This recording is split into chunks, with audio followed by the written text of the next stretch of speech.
ইসলামী রাষ্ট্রে লুটপাট করা যাবে না, ছিনতাই করা যাবে না, দর্শন করা যাবে না। নারী তার অধিকার ফিরে পাবে, রাস্তা থেকে নারী হেঁটে চলে যাবে, তার দিকে চোখ তুলে তাকিয়ে কেউ ইপটিজিং করতে পারবে না।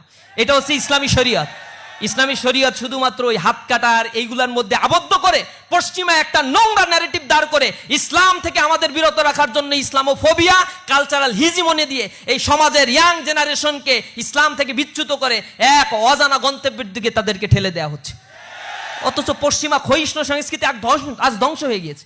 যাকাতের টাকা 8টা খাতে দিতে হবে। ইন্নামাস সাদাকাতু লিল ফুকারা ওয়াল মাসাকিন ওয়াল আমিলিনা আলাইহা ওয়া মুআল্লাফাতু কুলুব ওয়া ফির রিকাব ওয়াল গারিমিন ওয়া ফি সাবিলি ইবনিস সাবিল। এই 8 ক্রাইটেরিয়ার বাইরে যাকাতের টাকা দেয়া যাবে না। এর মধ্যে গরিব যারা, তারপরে হচ্ছে মুসাফির যারা, এরপরে অমুসলিম যারা, এরপরে মুসাফির যারা সফর করেছে, ঋণগ্রস্ত যারা, এই মানুষগুলোকে যাকাতের টাকা দিয়ে এম্পাওয়ার্ড করতে হবে।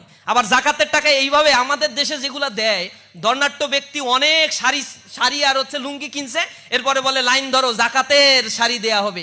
যাকাতের শাড়ি মানে হচ্ছে এক ধোয়ায় রং উঠে যাবে, এরপরে মার থাকবে না, এটা হচ্ছে যাকাতের শাড়ি। ইসলামী রাষ্ট্র বলছে জাকাত এইভাবে দিতে হবে না। জাকাত একজন ব্যক্তিকে দেবা, গরিব থেকে সে স্বাবলম্বী হবে।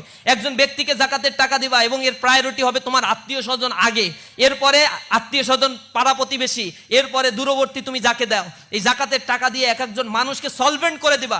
ইকোনমিক ভ্যালু, ইকোনমিক পাওয়ার জাকাতের এত বেশি, একটা রাষ্ট্র কাঠামোকে পরিবর্তন করে দেয়। সুদ যেভাবে একটা সমাজ ব্যবস্থাকে ধ্বংস করে দিয়েছে, পৃথিবীতে ক্যাপিটাল ইকোনমি আমরা দেখেছি, আমরা মিক্সড ইকোনমি দেখেছি। এই পুঁজিবাদী অর্থ ব্যবস্থা আমাদেরকে ধ্বংস করে ছাড়ছে। আজকে আমি এখানে দাঁড়িয়ে বলছি বাংলাদেশের মাথাপিছু আয় 2882 মার্কিন ডলার। এটা শুভঙ্করের ফাঁকি। তুমি আমি 2882 মার্কিন ডলার ভোগ করতে পারি না।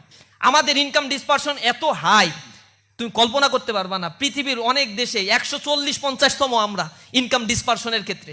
মানে এত বেশি, 5% মানুষের কাছে এই দেশের, এই রাষ্ট্রের 80% সম্পদ জিম্মি। ব্যানবেজ বলছে এই কথা। 80% সম্পদ জিম্মি হয়ে আছে। এক এসালম গ্রুপ, এই চিটাগাঙেরই 12টা ব্যাংক লুটপাট করছে। মানুষের আমানতগুলো নিয়ে তার বউয়ের নামে, তার সন্তানের নামে, ছালার নামে, শালির নামে, সবার নামে এক একটা ইন্ডাস্ট্রি খুলে লোপাট করে হাজার হাজার কোটি টাকা বিদেশে পাচার করে ফেলছে। অথচ ব্যাংকে টাকা জমা দাও তুমি, দেখো কত শুভঙ্করের ফাঁকি দেয়। ব্যাংকে এক দফা আমি টাকা জমা দেই, আমার টাকা ডাকাতি করে। এটা তো আর চুরি না। আগে তো ডাকাতি করতে হচ্ছে বন্দুক নিয়ে যাওয়া লাগতো, এখন ডাকাতি করতে গেলে একটা ব্যাংক খুলে নিলে কাজ হয়ে যায়। ব্যাংক খুলে নিয়ে বসে আছে, সবাই টাকা জমা দেয়, এরপর লুটপাট করে নিয়ে চলে গেল। এইগুলো হচ্ছে আধুনিক ডাকাতির সিস্টেম। এই ডাকাতদেরকে আইডেন্টিফাই করতে হবে যারা মানুষের সম্পদগুলো লুটপাট করে। ইসলামী শরীয়ত আসলে এই লুটপাট সব বন্ধ হয়ে যাবে। এই যে জাকাত, এই যে অর্থ ব্যবস্থার মধ্য দিয়ে, মনে করো এই ব্যাংকে আমি টাকা জমা দিলাম, এরপরে এই টাকা